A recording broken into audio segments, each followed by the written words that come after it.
मधुबन के बाबा,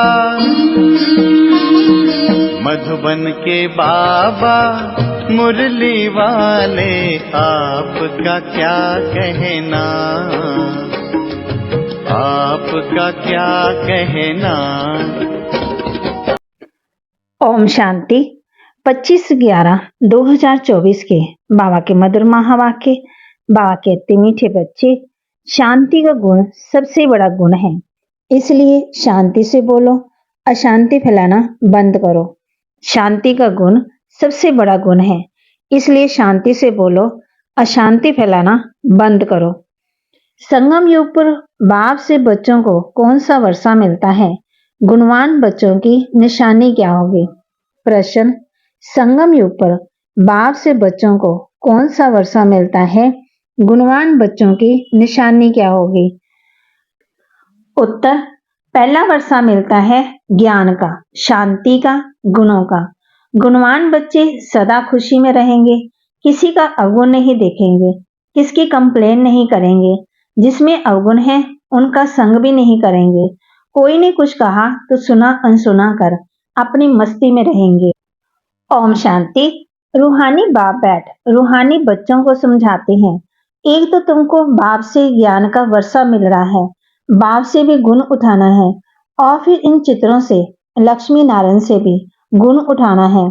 बाप ने कहा है शांति का सागर, तो शांति भी धारण करनी चाहिए। शांति के लिए बाप समझाते हैं, एक दो से शांति से बोलो, ये गुण उठाया जाता है। ज्ञान का गुण उठा रहे हैं ना, ये नॉलेज पढ़नी है। ये नॉलेज सिर्फ ये विचित्र बाप ही पढ़ाते हैं, विचित्र आत्माएं बच्चे पढ़ते हैं। ये है ही यहाँ की नई खूबी, जिसको और कोई नहीं जानते। श्री कृष्ण जैसे दैवी गुण भी धारण करने हैं। बाप ने समझाया है, मैं शांति का सागर हूँ, तो शांति यहाँ स्थापन करनी है, अशांति खत्म होनी है। अपने चलन को देखना चाहिए, कहाँ तक हम शांत में रहते हैं। बहुत पुरुष लोग होते हैं जो शांति पसंद करते हैं, समझते हैं कि शांति में रहना अच्छा है। शांति का गुण भी बहुत भारी है, परंतु शांति कैसे स्थापन होगी, शांति का अर्थ क्या है, ये भारतवासी बच्चे नहीं जानते। बाप भारतवासियों के लिए ही कहेंगे। बाप आते भी भारत में ही है। अभी तुम समझती हो, बरोबर अंदर में भी शांति जरूर होनी चाहिए। ऐसे नहीं कि कोई शांत अशांत करे तो खुद को भी अशांत करना है, नहीं। अशांत होना ये भी अवगुण है, अवगुण को निकालना है। हर एक से गुण ग्रहण करना है, अवगुण तरफ देखना भी नहीं चाहिए। बल आवाज सुनते करते हैं तो भी खुद शांत रहना चाहिए, क्योंकि बाप और दादा दोनों शांत रहते हैं, कभी बिगड़ते नहीं, रड़ी नहीं मारते। ये ब्रह्मा भी सीखा है ना, जितना शांत में रहो उतना अच्छा है। शांति से ही याद कर सकते हैं, अशांति वाले याद कर ना सके। हर एक के गुण ग्रहण करना ही है। दत्तात्रेय आदि की मिसाल भी यहाँ से लगाते हैं।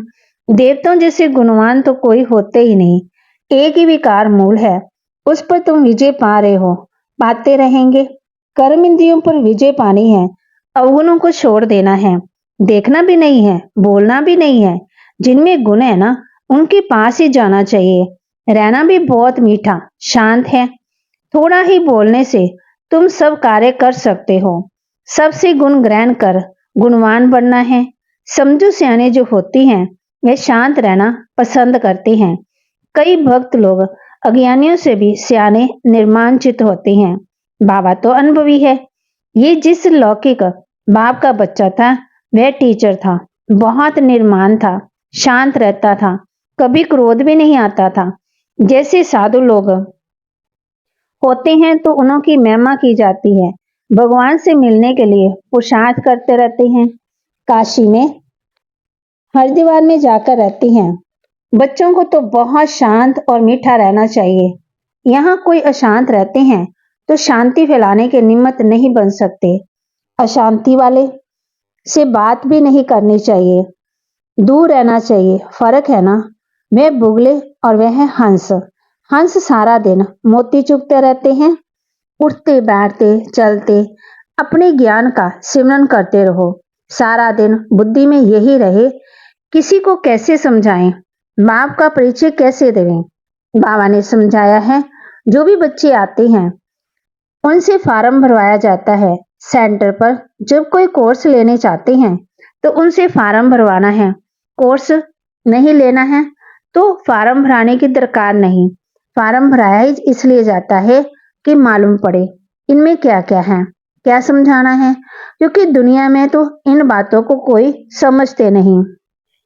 बाप से कोई मिलते हैं तो भी फार्म भराना है, तो मालूम पड़े क्यों मिलते हैं। कोई भी आते हैं तो उनको हद और बेहद के बाप का परिचय देना है, क्योंकि तुमको बेहद के बाप ने आकर के अपना परिचय दिया है, तो तुम फिर औरों को परिचय देते हो। उनका नाम है शिव बाबा, शिव परमात्मा नमे। कहते हैं ना, वह कृष्ण को देवता नमे कहेंगे, शिव को कहेंगे शिव परमात्मा नमे। बाप कहते हैं मुझे याद करो तो तुम्हारे पाप कट जाएं। मुक्ति जीवन मुक्ति का वर्षा पाने के लिए पवित्र जरूर बनना है। वह है ही पवित्र दुनिया, जिसको सतो प्रधान दुनिया कहा जाता है। वह जाना है, वहां जाना है, तो बाप कहते हैं मुझे याद करो। ये तो बहुत सहज है। कोई से भी फार्म भराकर फिर तुम कोर्स देते हो। एक दिन भराओ तो फिर समझाओ, फिर फार्म भराओ तो मालूम पड़ेगा। हमने उनको समझाया है, वह याद रहा वह नहीं। तुम देखेंगे 2 दिन के फार्म में फर्क जरूर होगा। जब तुमको मालूम पड़ जाएगा क्या समझा है, हमारी समझाने पर कुछ विचार किया है व नहीं। ये फार्म सबके पास होने चाहिए। बाबा मुरली में डायरेक्शन देते हैं तो बड़े बड़े सेंटर्स को भी जट एक्ट में लाना चाहिए। फार्म रखना है, नहीं तो मालूम कैसे पड़े। खुद भी फील करेंगे, कल क्या लिखा था, आज क्या लिखता हूँ। फार्म तो बहुत जरूरी है। अलग अलग छपाए तो भी हर्जा नहीं, या तो एक जगह छुपाकर सब तरफ भेज देवें। ये है ही दूसरों का कल्याण करना। तुम बच्चे यहाँ आए हो देवी देवता बनने। देवता अक्षर बहुत ऊंचा है। दैवी गुण धारण करने वालों को देवता कहा जाता है। अभी तुम दैवी गुण धारण कर रहे हो, तो यहाँ प्रदर्शनी में म्यूजियम में होती वहां ये फार्म बहुत होने चाहिए, तो मालूम पड़े कैसी अवस्था है। समझकर फिर समझाना पड़े। बच्चों को तो सदा गुण ही वर्णन करने हैं, अवगुण कभी नहीं। तुम गुणवान बनते हो। जिनमें बहुत गुण होंगे वह दूसरों में भी गुण फूंक सकेंगे। अवगुण वाले कभी गुण फूंक ना सके। बच्चे जानते हैं समय कोई बहुत नहीं रहा है, पुरुषार्थ बहुत करना है।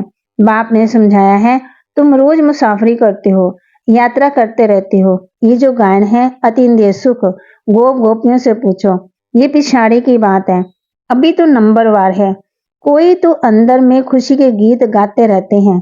ओहो, परमपिता परमात्मा हमको मिला है, उनसे हम वर्षा लेते हैं। उनके पास कोई कंप्लेन हो ना सके। कोई ने कुछ कहा तो भी सुना अनसुना कर अपनी मस्ती में मस्त रहना चाहिए। कोई भी बीमारी व दुख आदि है तो तुम सिर्फ याद में रहो। ये हिसाब किताब अभी ही चुकतू करना है, फिर तो तुम 21 जना फूल बनते हो। वहां दुख की बात ही नहीं है। वहां कहते गाया जाता है ना, खुशी जैसी खुराक नहीं है। फिर सुस्ती आदि सब उड़ जाती है। इसमें तो ये है सच्ची खुशी, वह है झूठी खुशी। झूठी धन मिला, जेवर मिला तो खुश होंगे, यह है बेहद की बात। तुमको तो अथाह खुशी में रहना चाहिए। जानते हो हम 21 जन्मों के लिए सदा सुखी रहेंगे। इसी स्मृति में रहो। हम क्या बनते हैं, बाबा कहने से ही दुख दूर हो जाने चाहिए। ये तो 21 जन्मों की खुशी है। अब बाकी थोड़े दिन हैं, हम जाते हैं अपने सुखधाम, फिर और कुछ भी याद ना रहे। ये बाबा अपना अनुभव सुनाते हैं। कितने समाचार आते हैं, खिटपिट चलती रहती है। बाबा को कोई बात का दुख थोड़ी होता है। सुना, अच्छा ये भावी है, ये तो कुछ भी नहीं है। हम तो कारून के खजाने वाले बनते हैं। अपने से बात करने से खुशी होती है। बड़ा शांत में रहते हैं। उनका चेहरा भी बहुत खुशनुमा रहेगा। स्कॉलरशिप आदि भी मिलती है तो चेहरा कितना हर्षित रहता है। तुम भी पुरुषार्थ कर रहे हो इन लक्ष्मी नारायण जैसा हर्षित मुख होने के लिए। इनमें ज्ञान तो नहीं है, तुमको तो ज्ञान भी है, तो खुशी भी रहनी चाहिए, हर्षितपना भी होना चाहिए। इन देवताओं से भी तुम बहुत ऊंच हो। ज्ञान सागर बाप हमको कितना ऊंच ज्ञान देते हैं। अविनाशी ज्ञान रत्नों की लॉटरी मिल रही है, तो कितना खुश रहना चाहिए। ये तुम्हारा जन्म हीरे जैसा गाया जाता है। नॉलेजफुल बाप को ही कहा जाता है, इन देवताओं को नहीं कहा जाता। तुम ब्राह्मण ही नॉलेजफुल हो, तो तुमको नॉलेज की खुशी रहती है। एक तो बाप के मिलने की खुशी, सिवाय तुम्हारे किसी को खुशी हो न सके। भक्ति मार्ग में हड्डी सुख नहीं रहता है। भक्ति मार्ग का है आर्टिफिशियल अल्पकाल का सुख। उनका तो नाम ही है स्वर्ग। सुखधाम हेवन, वहां अपार सुख है, यहाँ अपार दुख है। अभी बच्चों को मालूम पड़ता है रावण राज्य में हम कितना शीशी बने हैं, आहिस्ते आहिस्ते नीचे उतरते आए हैं। ये है ही विषय सागर। अब बाप इस विष के सागर से निकाल तुमको क्षीर सागर में ले जाते हैं। बच्चों को यहाँ मीठा बहुत लगता है, फिर भूल जाने से क्या अवस्था हो जाती है। बाप कितना खुशी का पारा चढ़ाते हैं।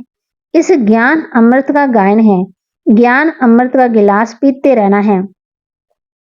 यहाँ तुमको बहुत अच्छा नशा चढ़ता है, फिर बाहर जाने से वह नशा गुम हो जाता है। बाबा खुद फील करते हैं। यहाँ बच्चों को अच्छी फीलिंग आती है।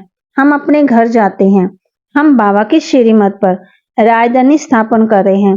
हम बड़े वारियर्स हैं। ये सब बुद्धि में नॉलेज है, जिससे तुम इतना पदवी पाते हो। पढ़ाते देखो कौन है, बेहद का बाप एकदम बदला लेते हैं। तो बच्चों को दिल में इतनी ना तो खुशी होनी होनी चाहिए, ये तो दिल में आना चाहिए कि औरों को भी खुशी देवें। रावण का श्राप है और बाप का मिलता है वर्षा। रावण के श्राप से तुम कितने दुखी अशांत बने हो। बहुत गोप भी हैं जिनकी दिल होती है सर्विस करे, परंतु कलश माताओं को मिलता है। शक्ति दल है ना, बंदे मातरम गाया जाता है, साथ में बंदे पितरम तो है ही, परंतु नाम माताओं को है। पहले लक्ष्मी फिर नारायण, पहले सीता पीछे राम। यहाँ पहले मेल का नाम फिर स्त्री का लिखते हैं। ये भी खेल है ना, बाप समझाते हैं तो सब है ना। भक्ति मार्ग का राज भी समझाते हैं। भक्ति में क्या क्या होता है, जब तक ज्ञान नहीं तो पता थोड़ी पड़ता है। अभी तुम सबका करैक्टर सुधरता है, तुम्हारा दैवी करैक्टर बन रहा है। 5 विकारों से आश्रय करैक्टर हो जाता है। कितनी चेंज होती है, तो चेंज में आना चाहिए ना। शरीर छूट जाए फिर भी थोड़ी चेंज हो सकती है। बाप में ताकत है, कितनों में चेंज लाते हैं। कई बच्चे अपने अनुभव सुनाते हैं, हम बहुत कामी थे, शराबी थे, हमारे में बड़ी चेंज हुई। अभी हम बहुत प्रेम से अन अभी हम बहुत प्रेम से रहते हैं। प्रेम के आंसू भी आ जाते हैं। बाप समझाते तो बहुत है, परंतु ये सब बातें भूल जाती हैं। बाप कहते हैं नहीं तो खुशी का पारा चढ़ा रहे, हम बहुतों का कल्याण करें। मनुष्य बहुत दुखी हैं, उनको रास्ता बताएं। समझाने के लिए भी कितनी मेहनत करनी पड़ती है, गाली भी खानी पड़ती है। पहले से आवाज है, ये सबको भाई बहन बना देती है। अरे भाई बहन का संबंध तो अच्छा है ना, तुम आत्मा तो भाई भाई हो, परंतु फिर भी जन्म जन्मांतर की दृष्टि जो पक्की है वह टूटती नहीं है। बाबा पास तो बहुत समाचार आते हैं, बात समझाते हैं। इस शीशी दुनिया से तुम बच्चों के दिल हट जाना चाहिए, गुलगुल बनना चाहिए। कितने ज्ञान सुनकर भी भूल जाते हैं, सारा ज्ञान उड़ जाता है। ये काम महाशत्रु है। बाबा तो बहुत अनुभवी है। इस विकार के पीछे राजाओं ने अपनी राजाई गवाई। काम बहुत खराब है। सब कहते भी हैं बाबा ये बहुत बड़ा दुश्मन है। बाप कहते हैं काम को जीतने से तुम विश्व के मालिक बनेंगे, परंतु काम विकार ऐसा कड़ा है जो प्रतिज्ञा करके फिर गिर पड़ते हैं। बहुत मुश्किल से कोई सुधरते हैं। इस समय सारी दुनिया का करैक्टर बिगड़ा हुआ है। पावन दुनिया कब थी, कैसे बनी, इन्होंने राज्य भाग्य कैसे पाया, कभी कोई बता ना सके। आगे समय आएगा तुम लोग विलायत आदि में भी जाएंगे, वह भी सुनेंगे पैराडाइज कैसे स्थापन होता है। तुम्हारी बुद्धि में ये सब बातें अच्छी रहती है, तो अब तुम्हें यही लात और तात रहनी चाहिए। ये सब बातें भूल जानी है, बागते और सब बातें भूल जानी है। अच्छा, मीठे मीठे सिकिलदे बच्चों प्रति माता पिता बाप दादा का याद प्यार और गुड मॉर्निंग। रूहानी बाप की रूहानी बच्चों को नमस्ते। रूहानी बच्चों की रूहानी बाप दादा को दिलवा जान सिकवा प्रेम से नमस्ते। धारणा के लिए मुख्य सार। उठते बैठते चलते ज्ञान का सिमरन कर मोती चुगने वाला हंस बनना है। सबसे गुण ग्रहण करने हैं, एक दूसरे में गुण ही फूकने हैं, माना याद दिलाना है। उठते बैठते चलते फिरते ज्ञान का सिमरन कर मोती चुगने वाला हंस बनना है। सबसे गुण ग्रहण करने हैं, एक दूसरे में गुण ही फूकने हैं। अपना चेहरा सदा खुशनुमा रखने के लिए अपने आप से बातें करनी है। ओहो, हम तो कारून के खजाने के मालिक बनते हैं। ज्ञान सागर बाप द्वारा हमें ज्ञान रत्नों की लॉटरी मिल रही है। अपना चेहरा सदा खुशनुमा रखने के लिए अपने आप से बातें करनी है। ओहो, हम तो कारून के खजाने के मालिक बनते हैं।